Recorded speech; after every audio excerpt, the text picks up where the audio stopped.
Me dicen, Sebas, a ti lo que te pasó es que te mal medicaron por déficit de atención a los 12 años y en plena etapa de desarrollo de tu cerebro te metieron una droga. Y tú tienes un cerebro de un drogadicto y que vas a salir, pero te pelaron los receptores neuronales. Entonces no tienes depresión como tal, no tienes ansiedad como tal y tampoco tienes un ligero retraso. Lo que tienes es una causa-origen que se traduce a depresión, ansiedad, etcétera. Y hay que tratarla, ¿no? Y fueron 6 meses hasta que de alguna manera renací. Ella dice, te levantaste un poco las cenizas, ¿no?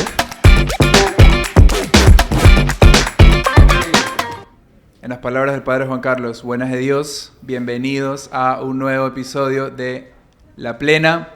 Hoy vamos a hablar sobre levantarnos después de rompernos. Como siempre me acompaña Padre Juan Carlos. ¿Cómo está, Padre? Buenos de Dios. Y nuestro invitado de hoy es Sebastián Moss. ¿Cómo estás? Buenas de Dios. También, buenas de Dios.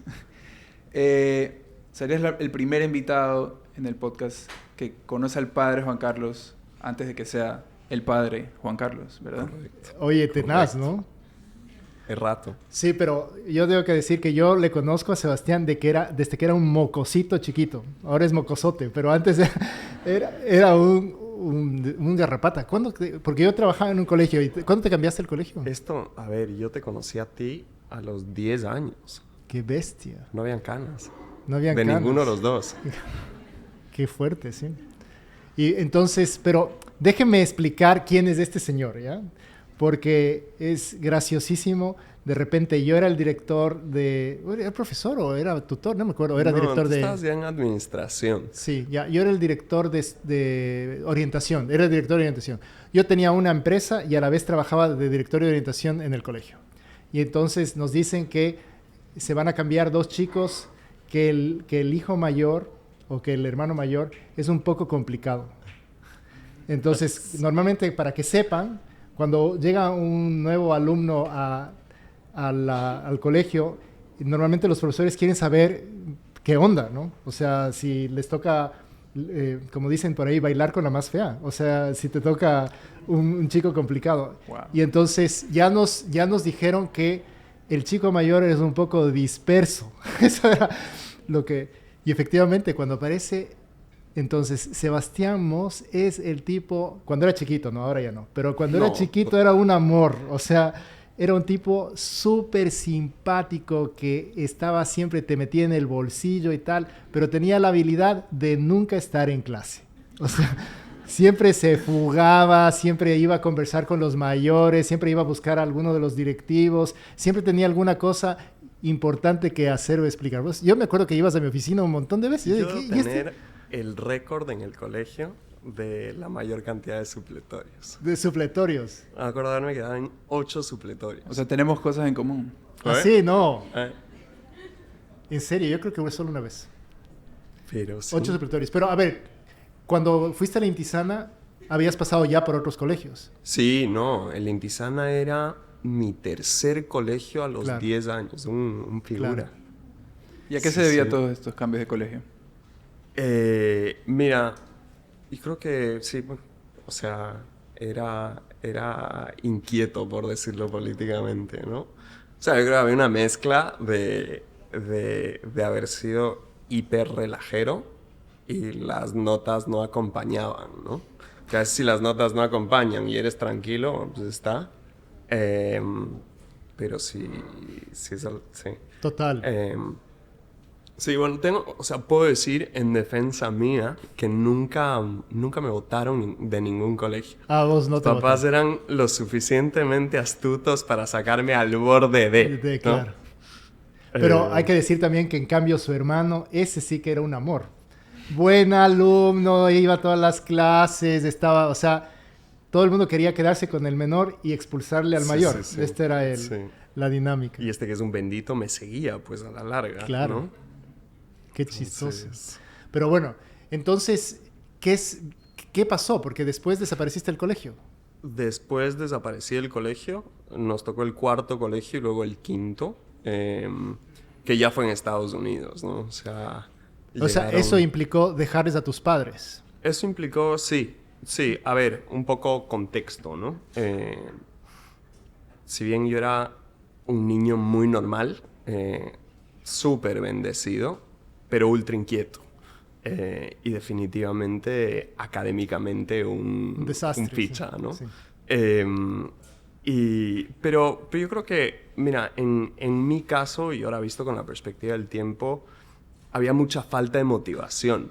Y quizás habían ciertos dilemas internos que hacen que yo no conecte del todo con lo académico. Voy a decirlo que la curiosidad no se había despertado todavía, ¿no? Yeah. Y la curiosidad estaba en irte a visitar en horarios de clases. Yeah. Y de alguna manera lo que lleva a decir, oye, este es tan vago que no es normal. Y Claro. me llevan al psiquiatra. Al psiquiatra, Sí, ¿a sí. qué edad? Sí, esto fue ya a los 12. A los 12 años. Sí. Y en ese momento, nada, pues estaba arrancando este boom del déficit de atención, Ya. el ADD y tal. Los y trastornos. bueno, pues No, los yo- trastornos no todavía, ¿no? No creo que todavía trastornos, pero ya se Déficit. comenzaba a medicar a la gente por esto, ¿no? Claro. Y Yo creo que en los colegios eso pasaba con mucha frecuencia, ¿no? Que les metían... En mi época no tanto. Ya. En mi época no tanto, creo que sí. Un poquito después se volvió muchísimo Pero tú más recuerdas a frecuente. los 12 ya estar medicado. Sí, no, a mí me comenzaron a medicar a los 12, entonces de alguna manera entramos dentro del perfil. Dijeron, lo que tiene es un déficit y la solución que vieron en ese momento fue medicarme. Una pastilla muy famosa que se llama Concerta. Concerta. Que a la larga el derivado es una anfetamina. Entonces, yo estuve medicado desde los 12 hasta los 17. ¿Y qué efecto tenían Que- estas medicaciones? No, te volvió una máquina académica, ¿no? O sea, toca una zona del cerebro que es la parte de la atención y te hiperconcentra, pero es una droga. O sea, tú tienes un subidón y luego en la tarde se te viene un bajón, ¿no? Entonces, en mi caso, las notas comenzaron a mejorar y desde luego también la disciplina, que me aislaba del mundo, ¿no? Entonces yo tenía mucha capacidad de concentrarme en un cuaderno, pero me aislaba mucho del mundo, ¿no? Y un poco después de 5 años, ya viendo las cosas con cierta perspectiva, dije, "Vamos, que esto no... Ok, no pero a ver, te vas a los Estados Unidos, todavía medicado, cambia completamente tu vida. No, porque- Estados Unidos sí. Sí, porque fue un ahí no estás cambio. con tus padres, no estás con tu hermano. No estoy con mi hermano, de alguna manera termino saliendo de casa. Creo que es una de las decisiones más duras que mis papás pudieron haber tomado, pero definitivamente una de las más acertadas. Entonces, a los 16 años voy a terminar el colegio, muy invitado por mis padres, pero sin poder decir que no, a Estados Unidos, a un colegio del Opus Dei. A vivir con una familia que en realidad no conocía, si bien tenía familia cerca, que luego, pues, si quieres, entramos a eso, que es relevante. Y una pregunta. Sí. ¿Antes de eso estás en colegios católicos? ¿Hay que estar...? O sea, sí. estuvimos, sí. O sea, estuve en colegio católico, estuve en colegio no católico, estuve un poquito probé poco de de todo, todo, ¿no? sí. O sea, si alguien necesita hacer un estudio de mercado en los colegios, que hable conmigo. Pero sí, ¿no? Y regresamos a colegio católico. Obviamente yo salí del Intisana, que es el colegio La Obra allá, en Quito, a los 12 años. Entonces, de repente, afrontarte a los 16 es un poquito un shock, ¿no? Claro. Otro país... Pero además, esa familia era una familia, me imagino que vivía los mismos valores del colegio y que estaba alineada, ¿o no tanto? Sí, no. Te podría decir que en muchas cosas sí, pero sí tuve un shock cultural.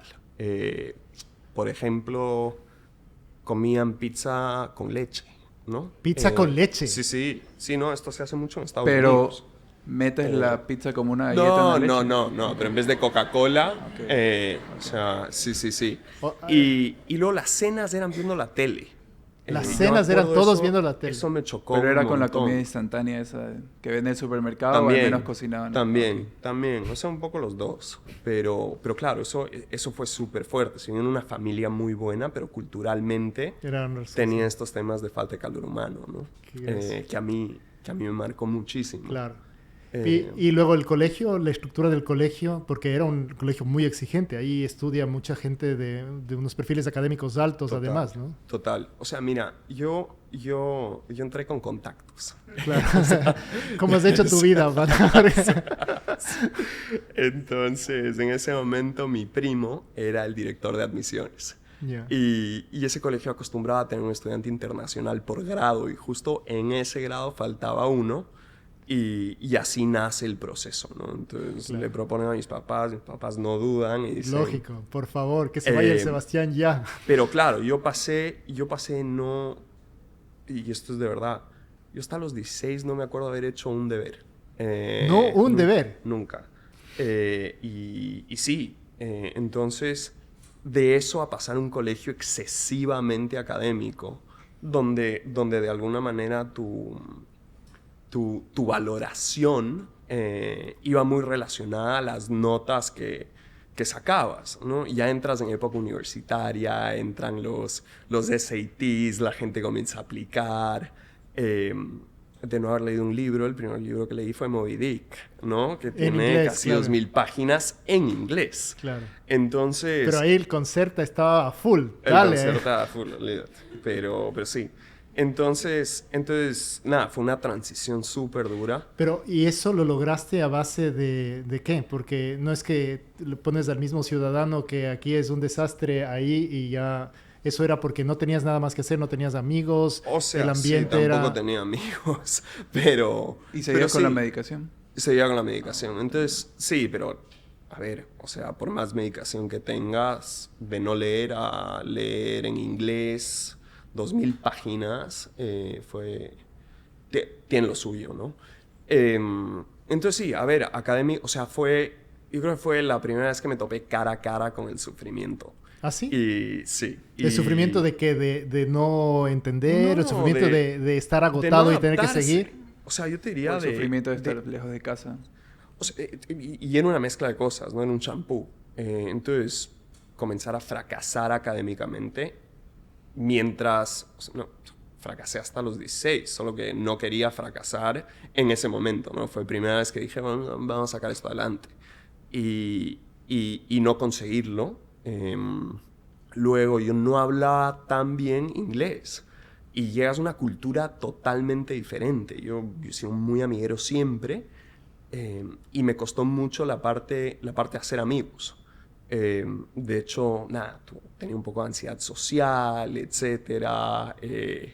Y luego, claro, siempre algo de talento tuve para jugar fútbol. Pero llegué allá y ahí había gente con talento y con disciplina. Entonces era Claro. por primera vez en mi vida que si en algo yo espuntaba era en clases de actividad física, que fue creo la única en la que nunca me quedé en supletorios. A pasar a que te sienten en la banca, ¿no? Entonces para mí eso fue heavy, pero sí, o sea, me acuerdo una noche, habrá sido a los 2 meses de haber llegado, de llegar a llorar a la casa, ¿no? De decir, es que no me gusta cómo soy, estoy sufriendo y por primera vez decir, no sé qué hacer, ¿no? Me acuerdo claramente haberme visto en el espejo y decir, bueno, si no te gusta quién eres, quién quieres ser, ¿no? Y ya te los diría 16. que ahí se comienza a prender la luz. Por ahí te lo estoy contando mucho más fino Claro. que lo que fue en su momento. Claro, claro. Pero nada, pues así me acuerdo. Y a mí lo que me marcó mucho en ese colegio fue la primera vez que de alguna manera te diría que Dios me permite descubrirlo, ¿no? Y ahí arranca de verdad mi espiritualidad. O sea, yo me acuerdo que ibas al oratorio, pero estabas completamente desconectado. Ibas al oratorio, pero no ir a No, clases, por digamos. O sea, total. en el colegio Intisana Total. era una...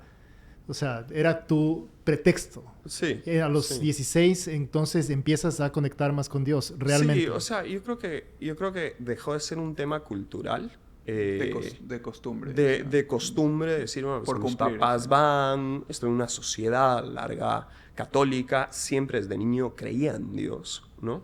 Pero me parecía que la vida de Dios era hiper aburrida. Decir, bueno, es que, o sea, para ser santo hay que ser muy aburrido y hay que negarse a muchas cosas, ¿no? Claro. Entonces, Esa es la idea que tiene todo, o sea, un gran porcentaje de ser santo es ser aburrido. Total. Totalmente. Y es Curuchupa, una vida como de... diría aquí. O los curuchupas, ¿no? Eso. O sea, que hacen todo lo que dice el cura. Claro.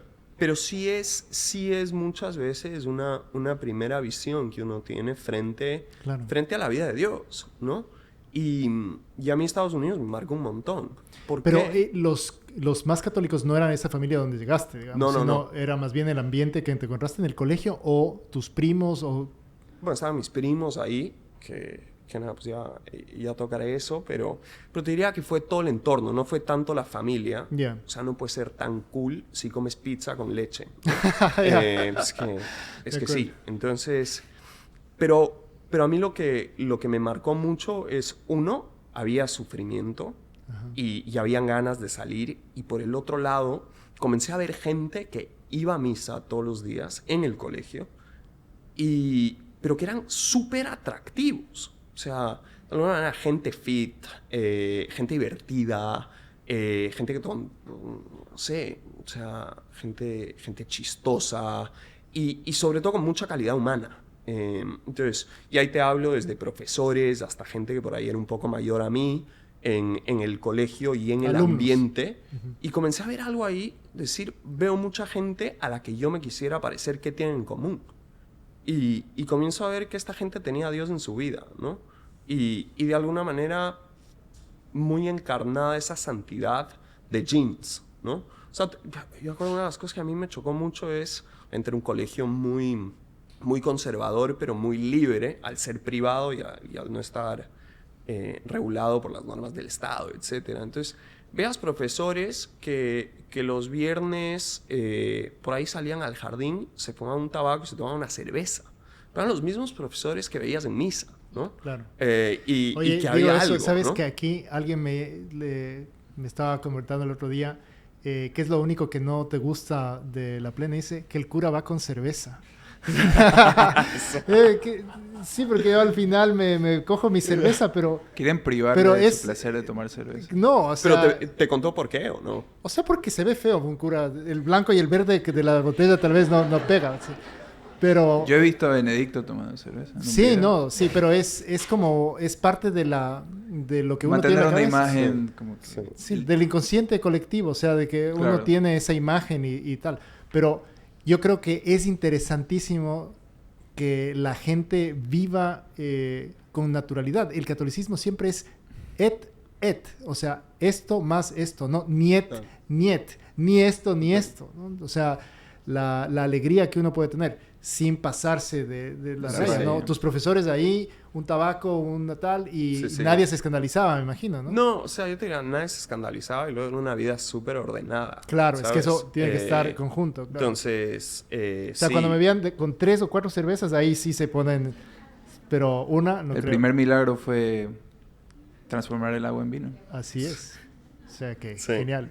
Mira, y yo creo que yo creo que mientras más pegado a Dios estás, más disfrutas de la vida. Total. Yo creo que en la vida espiritual tiene que haber un componente muy grande De libertad interior. de libertad y de diversión. O sea, yo a veces me puedo pensar y dices, o sea, Jesús tenía que haber sido hiper cool. Después a Total. pensar y dices, se acerca a la orilla, ve a pescadores que era gente hiper ruda y no creo que haya ido así, ¿no? Claro. O sea, tiene que haber sido un bacán, pues. Para que estos manes dejen familia, y quieran seguirle, ¿no? Entonces, a mí lo que me marcó muchísimo fue definitivamente, uno, el comenzar a ver gente a la que me quería parecer y que vivía hiper cool. Claro. Y luego indagando un poco más, entra el tema de que me lo supieron explicar hiper bien, ¿no? ¿En clases o en los No, amistades? en el 1 a 1. En el 1 a 1, el colegio acostumbraba a entregarte, o sea, a tener un profesor con el que hablabas un poco de la vida, de todo, no solo de lo académico, sino Ajá. sí, tutor, acompañante, etcétera. Y el mío, aparte de ser profesor, era el entrenador de fútbol. Así, Entonces, si había gente cool, este era el más cool, claro. ¿no? Y es el que te dejaba sentado en la banca también. Sí, sí, sí. Entonces me lo explicaron súper. Chévere. Y si quieres te cuento un poco dónde se resume el Sí. tema, ¿no? A ver, ¿qué sería? Pero a mí lo que me chocó muchísimo fue, uno, hablar un poco del sufrimiento y decir, pues que quiero cambiar, ¿no? Y encontrar la respuesta que la manera más fácil y más rápida es con la gracia de Dios. Entonces decir, oye, esto aparte de que... Oye, perdón, pero vivías entonces primero en Ecuador, pegas ese salto en un ambiente que es mucho más, digamos, más católico y más también puritano en el sentido de que no, o sea, tal vez aquí el tema de bebida era mucho más tal. Total. Allá era, en cambio, la gente no lo hacía directamente. Total, ¿no? total. También incluso algunas cosas más de imágenes, pornografía y cosas que tal vez aquí era un poco más común, me imagino que en ese ambiente no. ¿No te chocó también eso? ¿Cómo viste el tema de la pureza en concreto? Déjame regreso un poco a lo primero, que creo que lo que me estás preguntando cae por debajo de...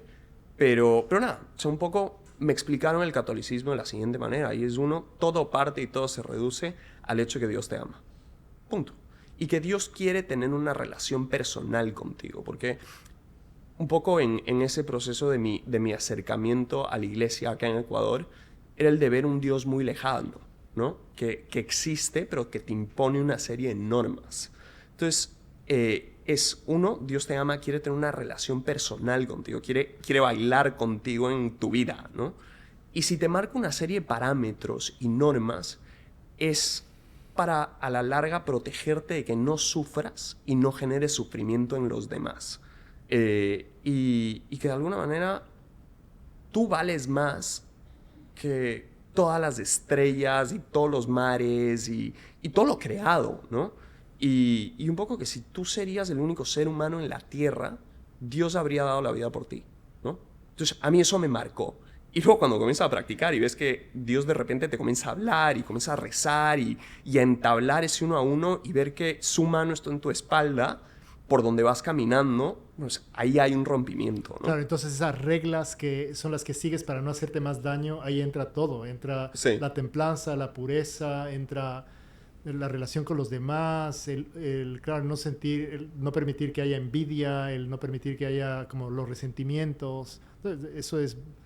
Total, pero desde esa esencia, ¿no? Claro. O sea, yo lo entendí desde esa esencia, es Dios a mí me ama y el por eso me resto pide esto. está eso. Y ahora que tocas del tema de la pureza, yo hice mi primer retiro espiritual en silencio. Entonces, imagínate Sebas Moss a los 12 años haciendo un retiro Imposible. espiritual en silencio, Claro. ¿no? Pero a los 16 o 17 Y una de fue las charlas que más me marcaron a los 16 Ya. fue justamente el tema de la pureza. Esto era un colegio solo de hombres, ¿verdad? Era un colegio solo de hombres. Ok. Pero obviamente en Estados Unidos, que tiene un componente mucho más liberal, a pesar de que yo estaba en una burbuja, ¿no? Y me lo explicaron bien. Probablemente cuando me lo habían explicado antes, no estaba poniendo atención y No esta debe vez sido- sí, ¿no? No estuve yo... No. Ese no tuvo la culpa. Y básicamente me explicaron la pureza desde el punto de vista de decir, si es que quieres una relación de verdad y completa y estás cayendo en pureza, nunca vas a ver todo el resto que tiene la mujer. Te vas a quedar en algo muy chiquito, ¿no? Y por el otro lado es, de alguna manera, me acuerdo del cura hablando en una meditación diciendo, bueno, es que pierdes tu capacidad de ser fiel, ¿no? Porque mientras más caes en pureza, más esclavo eres, ¿no? Y de alguna manera ver cómo te daña esto la cabeza, ¿no? Entonces para mí fue mira, yo en mi vida veo hacia adelante y yo quiero tener una relación hiper de verdad. Que empezó ahí. Que empezó ahí Pero luego fue creciendo, porque estamos en el colegio y tenemos que llegar a la Sí, universidad. Sí, Sí, eso te iba a Sí. preguntar cómo en este momento ya lo tienes muy claro, tenías estas meditaciones, pero luego ¿te costó mantenerlo presente o tuviste algún desafío No, en a que ver. empezaste a poner a Dios en segundo plano? ¿No? ¿Tuviste algún momento Subidas así y mientras bajadas. mientras ibas creciendo? Sí, yo creo que fue quizás un poco después de la universidad. O sea, te diría, yo lo primero es no soy ejemplo de nadie. Y no pretendo serlo en el podcast. Qué lujo que me han invitado a hablar. Pero yo estoy en ese proceso de identificar mi voluntad con la de Dios. Y es una lucha constante, ¿no? Entonces, dicen que a veces un médico enfermo puede curar. Y yo aquí más o menos... Chévere. pues... pero sí.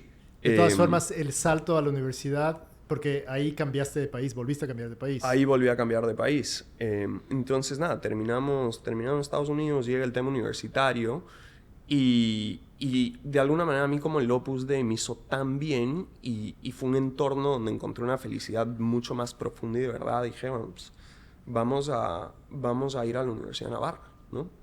Un poco y confié esa formación académica y esos años son claves a Navarra y un poco bajo el parámetro de decir, para yo vivir como pienso, tengo que estar rodeado de gente que piensa como yo, ¿no? Es que es mucho más fácil. Claro, es redondo. Y llegas a Navarra y ves y dices, oye, qué cool, tengo amigos que están yendo a misa y luego nos vamos a tomar una cerveza.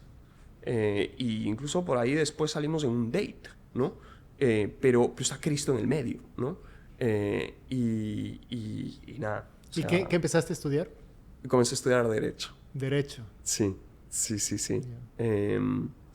Y entonces, primer año, ¿viviste en una residencia? ¿Viviste en un departamento? Arranqué en una residencia.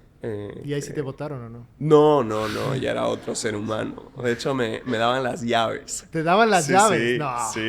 sí. Eso No, sí que es poder de para los que no convencer. saben, el primer año, cuando llegas a una residencia, Colegio vives, mayor. a un colegio mayor, vives con hombres, es solo hombres, Claro. y luego estás con numerarios y estás con sacerdotes en el mismo espacio, ¿no? O sea, habían reglas y era bastante estricto. Esto era Belagua, ¿no? Esto era Belagua. ¿Hay una Sí, regla en sí. específico que te acuerdes? No, sí, o sea, los sábados tenías que estar a las 12 de la noche en el colegio mayor y si no llegabas te votaban. Y votaron a mucha gente, ¿no? Entonces, llego a mi primer año a la universidad y hay esas limitaciones, me chocó bastante, ¿no? Tenías que salir de tu cuarto antes de las 8:30 todos los días y el cuarto se cerraba hasta las 11:30, ¿no? Pero a mí esa experiencia en verdad me dio muchísimo. Hice muy buenos amigos. ¿Y en ese entonces ya habías dejado de tomar la medicación? Sí. Sí, ¿Fue en los mismos Estados Unidos que te vieron que no necesitabas? yo tomé la decisión. Ah, O tú. sea, ni siquiera vi... A la brava. No vi un médico. Tomé la decisión y un día boté las pastillas. Porque me daba cuenta de que cuando me olvidaba de tomarlas, era mucho más feliz que cuando sí, ¿no? Y también había un tema de dependencia. Es decir, no puede ser que mi parte académica dependa de una medicación. De acuerdo. Entonces, ¿a mí qué me daba la medicación? Había efectos secundarios. Me aislaba mucho socialmente, me hacía mucho más lento. Había un subidón en la mañana, sentirse como con 3 cervezas o 4. Y luego un bajón muy heavy. Me quitaba el hambre, no podía dormir bien. Entonces, claro, me comenzó a volver un poco más consciente de cómo me siento, etcétera, tal. Y dices, es que esto no puede ser sano. Claro. Y dejo la medicación. Claro. Y de alguna manera, te diría que lo tenía que hacer y mi vida pasa a ser mucho mejor, ¿no? Porque yo sentía que la medicación me quitaba mi esencia. Yeah. Y claro, luego conoces bien mi noche oscura, ¿no? Claro. ¿Por qué no nos cuentas de eso? Eso Sí, fue vamos. ya en Pamplona, ¿no? Esto ya fue en Pamplona. Entonces llego a Pamplona, increíble, amé ese primer año, fue súper bueno. Te diría que mi tiempo estaba enfocado en la parte académica, que es súper exigente, mucha vida social y me paraba a las 6:30 a misa, ¿no? Claro. Y descuidé el cuerpo, descuidé el sueño, descuidé un poco de deporte, descuidé, ¿no? Y claro, me paraba a las 6:30 y me acostaba a las 3 de la mañana, pues estaba Qué con mal. gente, ¿no? Y nada, después de un primer año increíble, me levanto una mañana sin poder hablar y sin poder leer. Estático. O sea, te levantaste y te sentiste agarrotado. Sí, te diría que ya 2 semanas antes me comenzaba como a sentir con menos fuerzas, con menos habilidad social, con menos claridad mental. Y obviamente no entendía mucho qué me pasaba y por qué, pero claro, 2 semanas después me levanté una mañana y no podía hablar.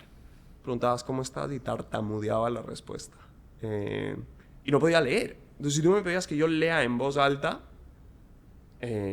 o lea, entendía, leía, pero no entendía lo que estaba leyendo, ¿no? Como leer otro idioma, sí. Entonces, como leer otro idioma. Entonces, poder formular una palabra, pero no poder entenderla, ¿no? Y yo era hiper exigente. ¿Y eso dónde estabas? ¿En ese instante seguías en el colegio mayor? Seguí en el colegio mayor. O sea que empezaron a preocuparse, te empezaron a llegar personas, te llevaron al médico. Sí, mira, yo comencé a hablar, ¿no? O sea, estuve sin hablar 6 horas. Y luego de a poco tal, no es que fue así. Y ahí empezaron a hacerte exámenes. Sí. Y nada, o sea, comencé a hablar y es lo mejor que me pudo haber pasado porque cuando te pasa algo así dices, me estoy volviendo loco, se me fue la cabeza. ¿Y si esto es permanente? Y lo comencé a hablar y dices, bueno, esto tiene un nombre y un apellido, ¿no? Y sea un burnout, tiene rasgos de ansiedad, suena a depresión, no me podía parar en la mañana. Es que no tenía las fuerzas y queriendo, ¿ah? ¿Tú llegaste a esta conclusión o alguien te la dio? No, o sea, al hablarlo, la gente te comienza a decir, mira, es que a mí me ha pasado algo parecido, o esto tiene un nombre, ¿no? Si bien es cierto, todo el tema de depresión y salud mental es un tabú, pero la gente cada vez lo conoce más y a mí me ayudó mucho, sobre todo hablando con el director del colegio mayor, con el que tenía muy buena relación. Oye, me está pasando esto, porque hubo un cambio de comportamiento enorme, es decir, yo era el que más relajo hacía en la mesa del comedor, a pasar a casi no hablar, ¿no? Entonces comenzando a hablar del tema, sí, me dicen esto y me llevan al psiquiatra, ¿no? Y ahí comienza mi noche oscura y arranca lo que yo la maestría de 7 años en salud mental, ¿no? Estuve casi 7 años, 4 muy graves, 3 regular, pero casi 4 en cama de esos 7 y 7 no muy bien. ¿Eso es cuando volviste al Ecuador? Entonces terminó volviendo, ¿no? Porque ya no podías, o sea, estudiar, no estabas estudiando. No, claro. Entonces paso de tener un año súper exitoso académicamente a un semestre de haberme jalado todo, ¿no? Y por decisión de mis papás me dicen hay que volver. Y la prioridad comienza a ser el tema médico, ¿no? Claro. Y entonces, ¿quién te trataba ahí? Entonces pasé en realidad de psiquiatra en psiquiatra. El primer psiquiatra me dijo, mira, lo que pasa es que tú dejaste de tomar las pastillas de déficit de atención. Me comenzaron a dar otras, si bien ya estaba en tanque de reserva y con neuronas peladas, paso a no poder dormir. Entonces me mandaron otra medicación que no me dejaba dormir. Y de ahí fui a otro psiquiatra y a otro psiquiatra y fueron 6 años. Y diagnósticos de lo más cruzado. No, o sea, a mí me han diagnosticado ligero retraso mental. Ligero retraso mental. Sí. Oye, no, y para mí es así. O sea, yo tengo un psiquiatra que me dijo, oye, te da unos exámenes y me marca que tienes un ligero retraso mental. Heavy, ¿no? Y heavy, ¿no? Y autoestima heavy, y a papás heavy. Pero nada, en conversaciones con mis papás, a los que estoy infinitamente agradecidos por haberme apoyado en todo, nace esta conversación de decir, oye, este no soy yo. Claro. Y no me identifico ni con la situación que estoy atravesando. Estoy ya a los 5 años de depre brava. Ni a ese diagnóstico. Entonces, o sea, esto es, las mañanas no te podías levantar, no podías... ¿A qué te dedicabas? La mejor manera en la que te lo puedo explicar es si hay una fiesta de graduación, una semana de graduación del colegio, que hay exceso de alcohol, que seguramente me entenderán, es levantarse ese lunes, ¿no? Es decir, no tengo energía física para nada, tengo sueño, puedo dormir 15 horas, socialmente yo tenía mucha ansiedad social en ese proceso. No puedo y no quiero hablar con nadie, quiero estar solo, ¿no? Pero en esa soledad, ¿qué estabas haciendo? ¿Cómo? En esta soledad, ¿lograbas hacer algo? ¿Podías hacer algo? ¿Escribir alguna actividad? Muy poco. O sea, yo llegaba a dormir 18 horas al día. Y el único alivio que encontraba era durmiendo. ¿Y el apetito? Cero. Apetito, sí, había apetito, a veces menos, a veces más, dependía del estado. Sí, no fue tanto por el apetito, pero por ejemplo, temas de decir, el lavarse los dientes era subirse al Everest, ¿sabes? Qué bestia. Es sentir que tu coeficiente intelectual se reduce un 10% o a un 5%, ¿no? ¿Y la cabeza? ¿Qué estaba pasando por tu cabeza? Pucha, ¿cómo salgo de aquí, no? Incluso, yo diría, por suerte, había ya una relación con Dios. Pues si no, habría sido muy difícil. O sea, yo sé lo que es quererse morir. Nunca, a Dios gracias, nunca ejecuté sobre eso, ni nunca hubo intentos de suicidio. Pero tuviste en la cabeza esa opción. Total. O sea, si yo cruzo una calle y me piso un carro, mejor, ¿no? Una cosa es estar 3 meses en ese estado, otra cosa es estar 6 años. Entonces, sí. Y me imagino que además tu familia, tu hermano, tus padres, la gente sufría a tu alrededor también. Sí, ¿no? Muchísima preocupación y también mucha presión. O sea, no solo es la cruz de decir, es que no puedo disfrutar ni de ver una película, porque cuando tienes una enfermedad de salud mental no es un me rompí el pie, es mi centro, ¿no? Y me acompaña a todo lo que hago. Entonces, no tengo descanso ni solo cuando duermo, ¿no? Entonces, y claro, la otra cruz que te toca cargar en ese momento es el estigma, ¿no? Es decir, este es un vago. O sea, cuando estás en ese estado y vas 5 años y te preguntan, oye, ¿y tú qué haces? ¿Qué dices? Nada. O sea, sufro. Entonces, obviamente, y también hay una desadaptación social. O sea, la sociedad te impone lo que es normal. Te gradúas del colegio, vas a la universidad, trabajas y tal. En mi caso es que yo no hacía nada, pero no podía hacer nada. Y te das cuenta de que a veces la cruz es sobrevivir. Claro. ¿No? A veces la cruz es sobrevivir. Entonces, claro, y eso es respirar nada más. O sea, sí, me entrego a ti. Yo estoy sufriendo. Increíble. Ya lo que estoy sufriendo, ¿no? ¿Cómo era esa relación con Dios durante esos momentos, digamos? Mira, yo diría que había momentos en los que Dios hablaba, otros momentos de mucha sequía, y lo que de alguna manera me sostenía es que tenía una persona que me acompañaba espiritualmente y hablaba casi todos los días con esa persona, ¿no? Un numerario, el Opus Dei, de hecho. Entonces, desde ahí recibía muchas luces, ¿no? Y mucha esperanza.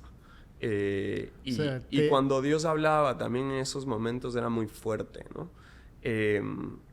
Sí, o sea, te diría que nunca perdí esa esperanza por haber escuchado quizás muchas historias de cómo Dios está presente en el sufrimiento. Claro. Y abandonado ahí, ¿no? Nunca dudé, estaba harto con la situación.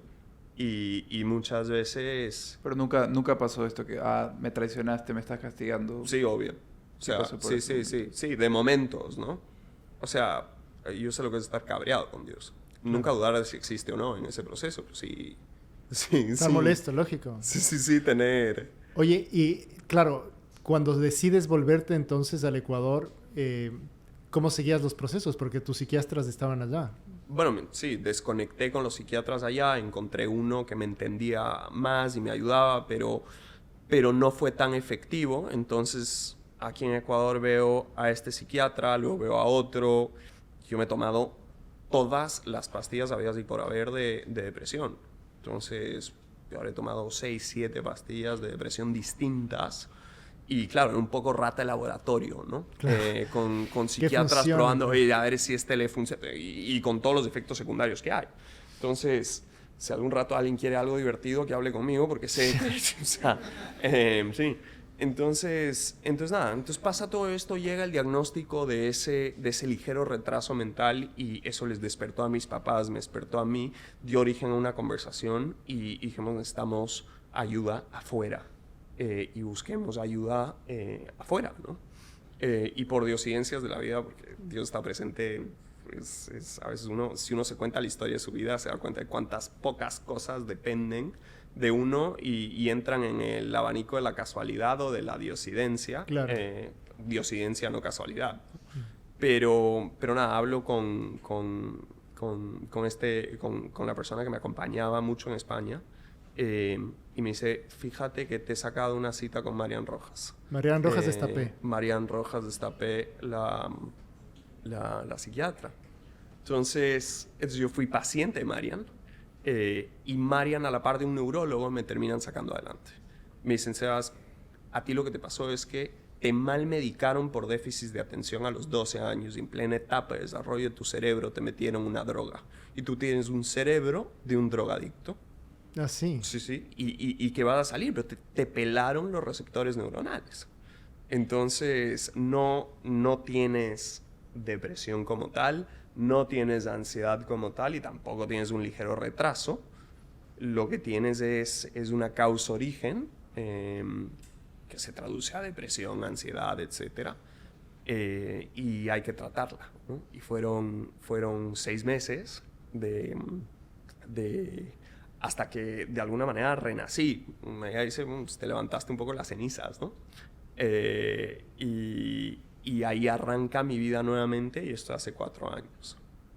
Sí. Increíble. Volviendo a el proceso en sí cuando estabas todavía en la depresión, me estabas hablando antes sobre aceptar el sufrimiento, que eso es clave, ¿verdad? Que tú ahora ves la situación de una manera diferente. Sí. Ya no lo ves como, un momento lo pudiste haber visto como un castigo, ¿verdad? Que dijiste que estabas cabreado con Dios, me dices. Sí. Y ahí luego cambiaste esa perspectiva. Total. Y eso viene de aceptar el sufrimiento, ¿no? Mira, fíjate, esta es fuerte, pero yo creo que lo peor que a uno le pasa en la vida, visto con la perspectiva del tiempo, se transforma en lo mejor que te puede haber pasado. Entonces, a mí todo este proceso me dio una serie de herramientas y unas ganas de vivir infinitas, ¿no? De alguna manera me lleva a esa vocación. Me siento a hablar con mucha gente que me cuenta de estos temas y nada. O sea, yo veo para atrás y digo, el Sebas que entró a la depresión es muy distinto al Sebas que salió de la depresión. Salió un Sebastián mucho más completo. Entonces, si yo algo, sí, es lo mejor que me pudo haber pasado, efectivamente, fueron esos 7 años de sufrimiento, ¿no? Claro. Por donde me posicionó en la vida. Y creo que es así con todo. O sea, creo que... No hay que tomar el sufrimiento como un castigo, entonces, ¿tú crees? Sino una lección definitivamente de no. Yo creo que hay un tema de espera, ¿no? Y ahí yo levanto la pregunta y es, en el marco de la iglesia y de la teología, ¿cómo ha de encarar un cristiano el sufrimiento? Claro, o sea... hablamos un poco... Sí, yo creo que el que más le atinó con eso es Juan Pablo II, ¿no? Uh-huh. Él tiene un documento que se llama Salvifici Doloris, de cómo el dolor se transforma en salvación. Uh-huh. Pero lo que acabas de contar es básicamente lo mismo que intenta explicar el Papa, ¿no? Que es en el dolor donde uno como que se cocina, o sea, como que termina haciendo un producto más elaborado que aunque haya sido doloroso ese proceso, termina en algo que para los demás es mejor, para uno mismo aprende de paciencia, se nutre de nuevas visiones de las cosas. Pero eso solo se puede hacer cuando el dolor no te consume. ¿Qué es que te consuma el dolor? Es cuando lo único que existe para ti es el dolor. En cambio, cuando el dolor tiene sentido, el dolor está, pero no te consume, no te quema, no te deja en cenizas, sino que es algo que sabes que tienes que atravesar. Y eso es lo que Juan Pablo II, al final de su vida, después de haber hecho esa encíclica tan bonita muchos años antes, demostró con su vejez final, ¿no? En donde él, yo no sé si se acuerdan, pero aquí todos son jóvenes, pero aquí los más veteranos, las últimas veces de ver a Juan Pablo II saliendo a la ventana de del departamento pontificio para hablar a la gente que está agolpada abajo en la Plaza de San Pedro y verle al Papa viejito que no podría hablar, o sea... Bueno, a Papa Francisco le pasó algo similar. Bueno, algo le pasó, sí. Claro, al final. El otro tal vez era un poco más dramático, ¿no? Porque era actor, pero... O sea, yo te diría desde mi propia vida y obviamente con mucha menos formación que tú, es que los momentos más difíciles de mi vida han sido donde las transformaciones más importantes y sustanciales en mi crecimiento personal han sucedido. Claro. ¿No? Y hay una frase que me gusta mucho, pero es: los obstáculos que yo traspaso o me como me dan su poder, ¿no?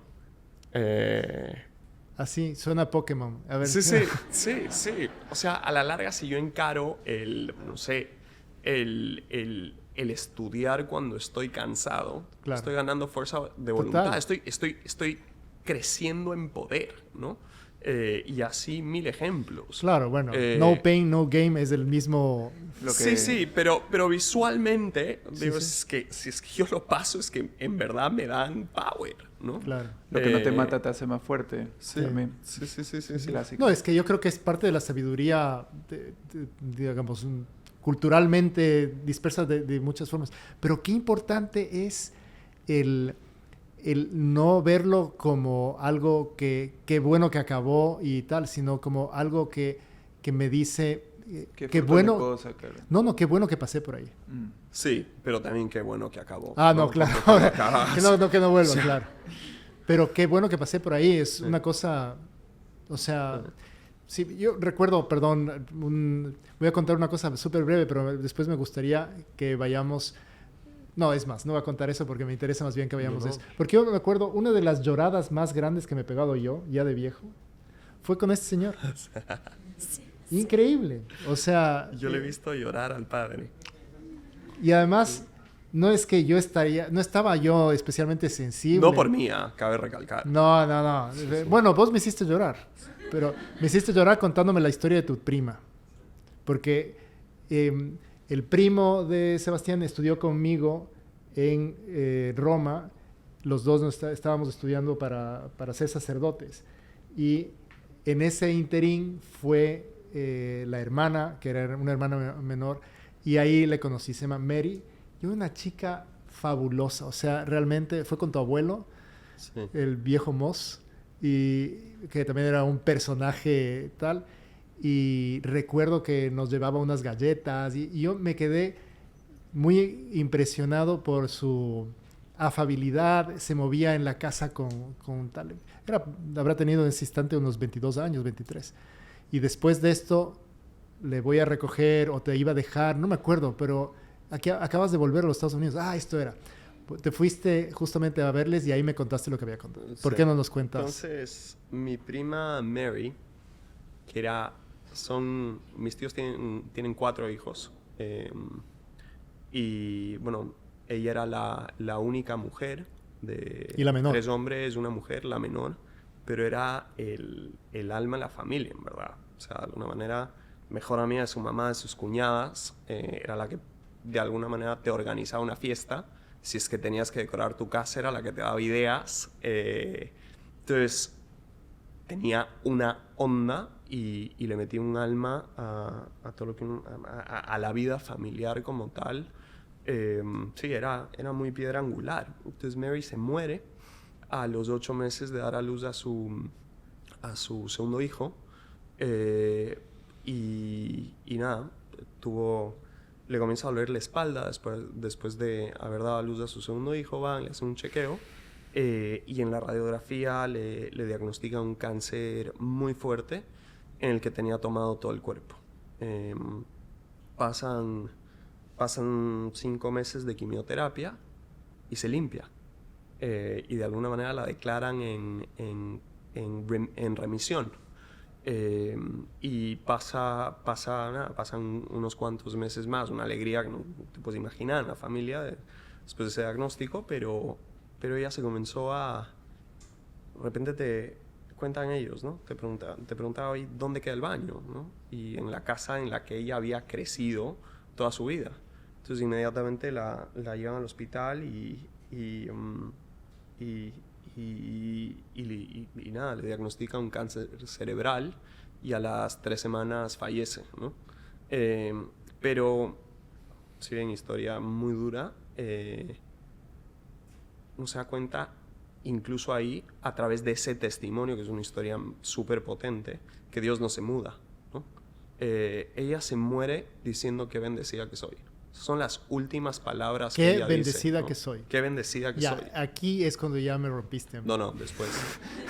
No, es que la historia es hiper potente. Claro. Si tenemos tiempo y me dan 5 minutos, Dale. la cuento, pero nada, yo al haber hecho los últimos 2 años de colegio ahí y haber tenido demasiada cercanía a esa familia, mis primos siendo mis mejores amigos a la larga y ejemplos, básicamente, ni bien me entero que Mary se muere, me subo a un avión y voy. Y estábamos con mi tía, hay una relación en la que soy su 5º hijo y es mi segunda madre, ¿no? Claro. Entonces, Betsy me da el lujo de sacar un rato de oración con ella, ¿no? Y estábamos meditando el capítulo del camino, las últimas cosas, Sí. puede ser. Sí. Que Últimas nos dio cosas. un montón de consuelo, ¿no? Y creo que si alguien ha perdido a un familiar, vale la pena leer eso.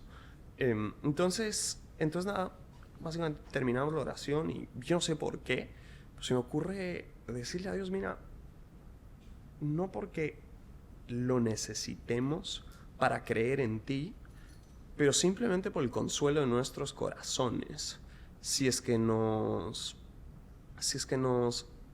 puedes dar señales de que Mary está bien y está contigo y tal, sería increíble, ¿no?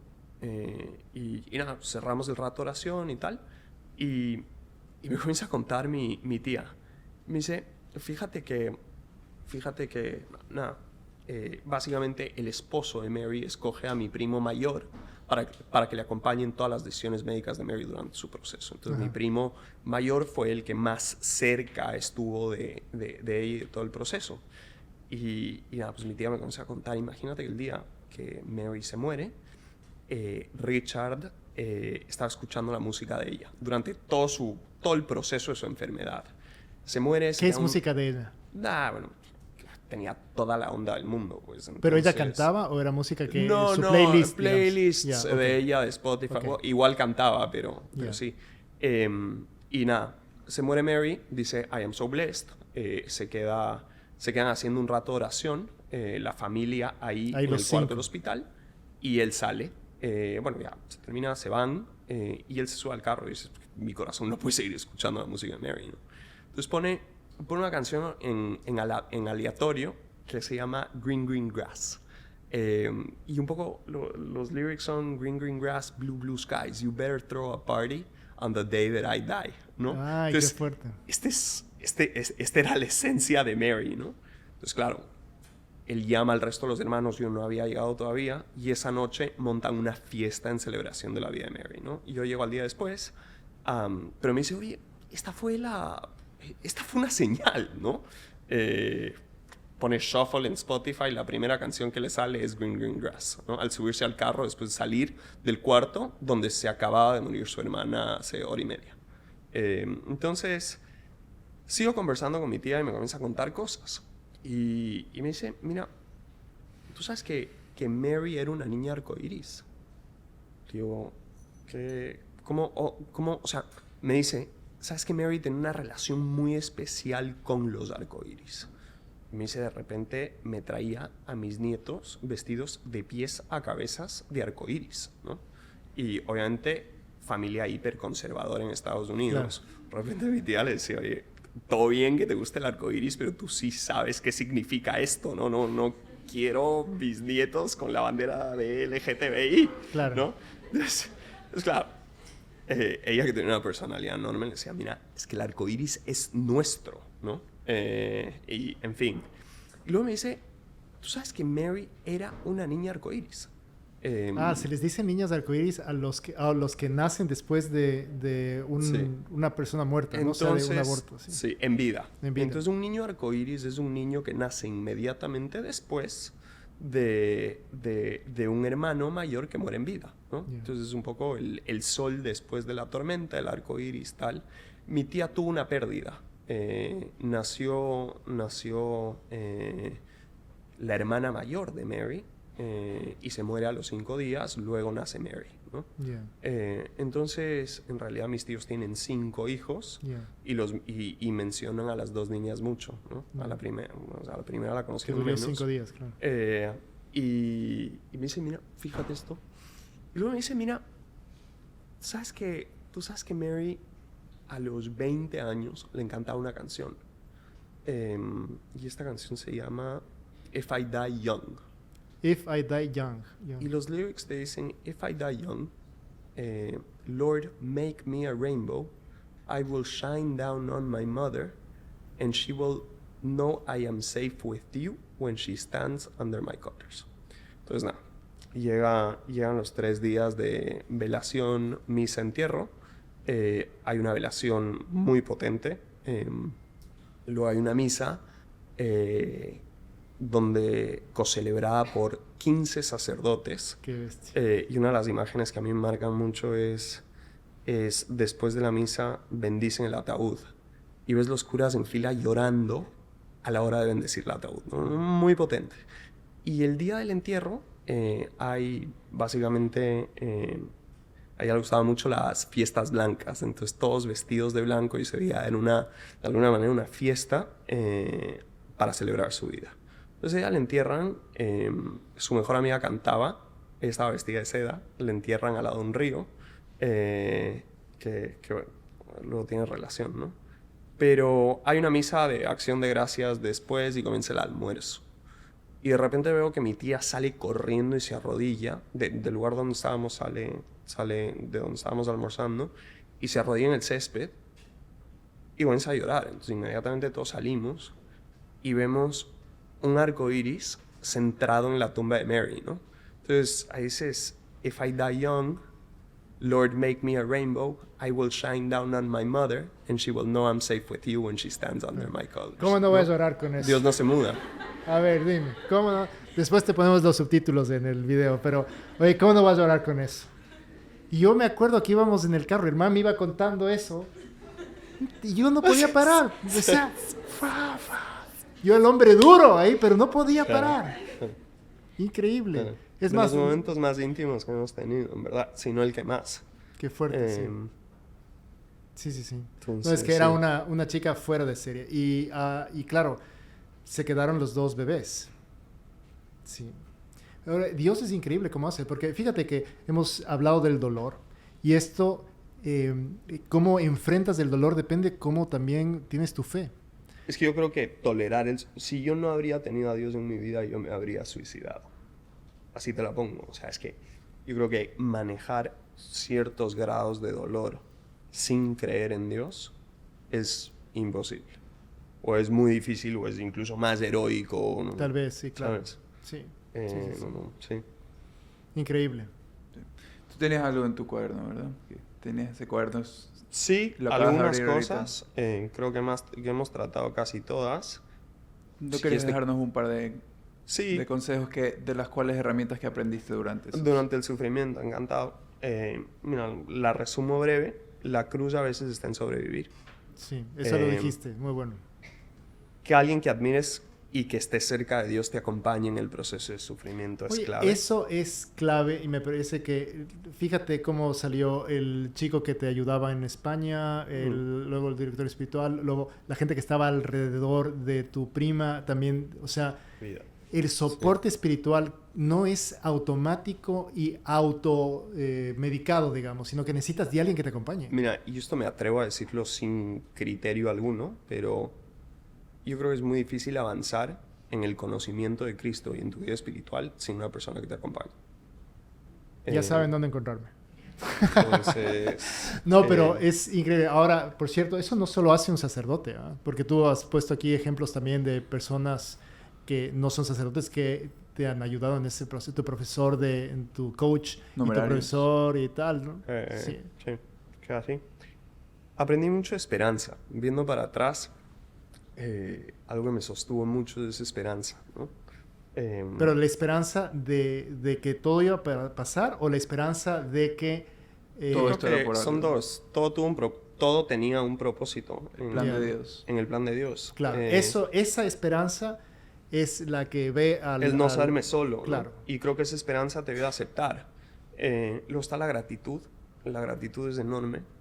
Dices, pues, una cosa no puede ser y no ser a la vez. Claro. ¿No? No puede haber Principio luz y de no oscuridad en contradicción. el principio de no contradicción. Entonces, por ende, yo no puedo estar agradecido y al mismo tiempo en un estado de miseria, ¿no? Claro. Entonces, en los momentos más difíciles, más o menos encontrar 3 o 4 cosas de las cuales doy gracias y de alguna manera sentirlas, me sacaban del estado de miseria, ¿no?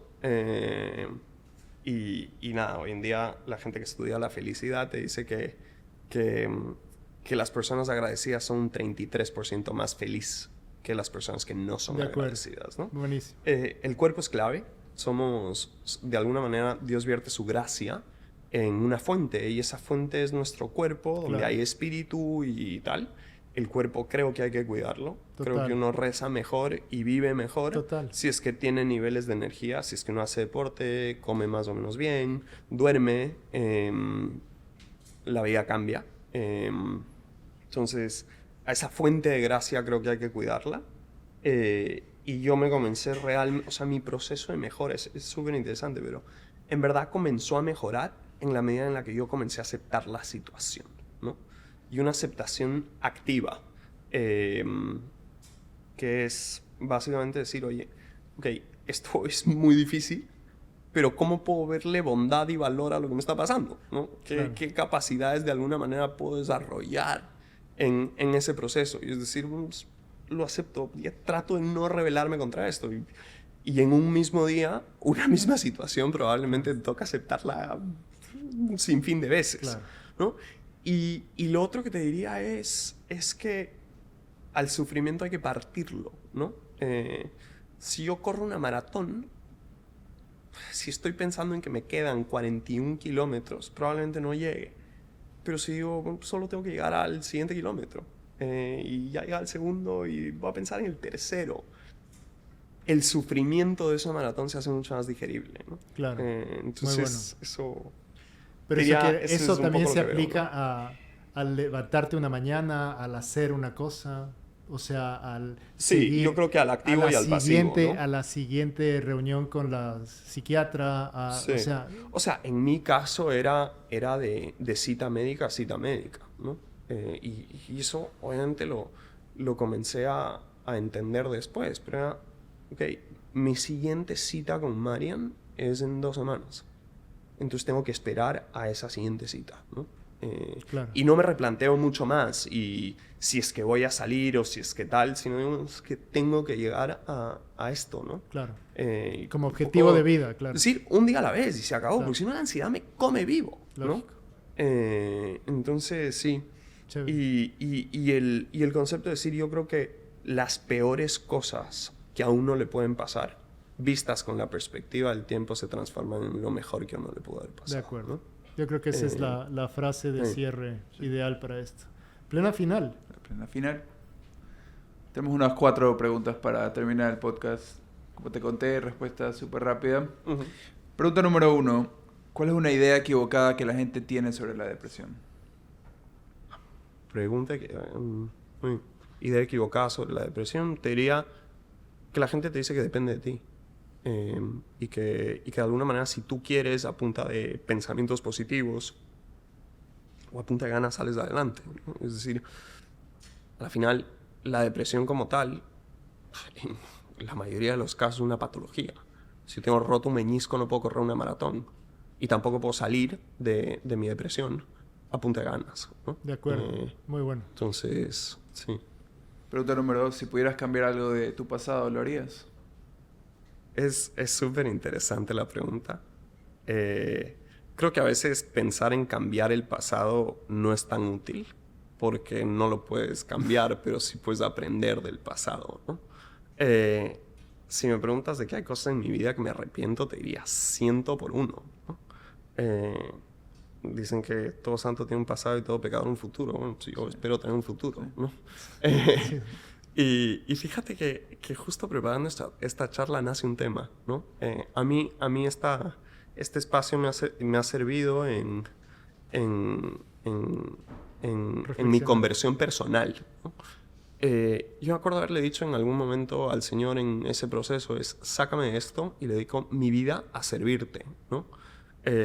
Y te diría que obviamente sales de este tema de la depre y comienzas a vivir en un mundo que seduce, ¿no? Entonces te diría que si hay algo de lo cual me arrepiento es decir, bueno, pues, no haber sido quizás tan fiel a mi palabra y hoy ha sido un descubrimiento, es decir, pues, pongo mi corazón en hacer tu voluntad y empeño mi vida a servirte, ¿no? Con mucho más firmeza. Chévere, muy bueno. Sí. Pregunta número 3. ¿Qué es algo que crees que todos deberían hacer todos los días? Qué bravo. Mira, yo creo que uno es identificar cuál sería una sola cosa. ¿Cuál es una cosa que si es que la comienzas a hacer, más impacto tendría sobre tu vida? Y la otra es qué cosa, si la dejas de hacer, sabes que más impacto tendría sobre tu vida, ¿no? Y te diría que comenzar a hacerlo. Y dejar de hacerlo. Sí, comenzar a hacerlo y dejar de hacerlo y sí, yo te diría un poco por ahí. Y creo que son dos, la pregunta era una, pero creo que vivimos en un mundo súper acelerado en el que a veces no pensamos sobre nuestro proyecto de vida y no lo diseñamos. Y creo que tenemos que saber qué queremos y comenzar a vivir en torno hacia eso, ¿no? Oye, creo que este ha sido el podcast más largo que hemos grabado. Pero bueno, yo creo que ha sido muy bueno. Muchísimas gracias. Sí. ¿Algo más que usted quiere decir? O sea, imposible hacer un resumen de todo lo que hemos visto, pero me parece que el tema del dolor, de la constancia, de saber que el dolor te hace mejor, me parece súper bueno, de cómo con Dios y sin Dios la diferencia es el mundo y cómo, bueno, vale la pena darse cuenta de que si tienes una mirada trascendente, puedes llegar incluso a apreciar todo lo malo que te ha pasado. Sí. Muchas gracias, Sebastián, por compartir. A ustedes. Y si yo tengo que agregar algo es muchas gracias a ustedes por haber venido y muchas gracias a los que nos están escuchando a través de las plataformas. Estamos en Spotify y también en YouTube. Estamos como La Plena y en Instagram estamos como Podcast La Plena para que nos puedan seguir y ver todas las actividades que tenemos. Tenemos más que solo podcast, tenemos planes cool, planes de formación, adoración al Santísimo. Ahora tenemos rezar el rosario los sábados en la mañana y vamos a empezar voluntariado próximamente.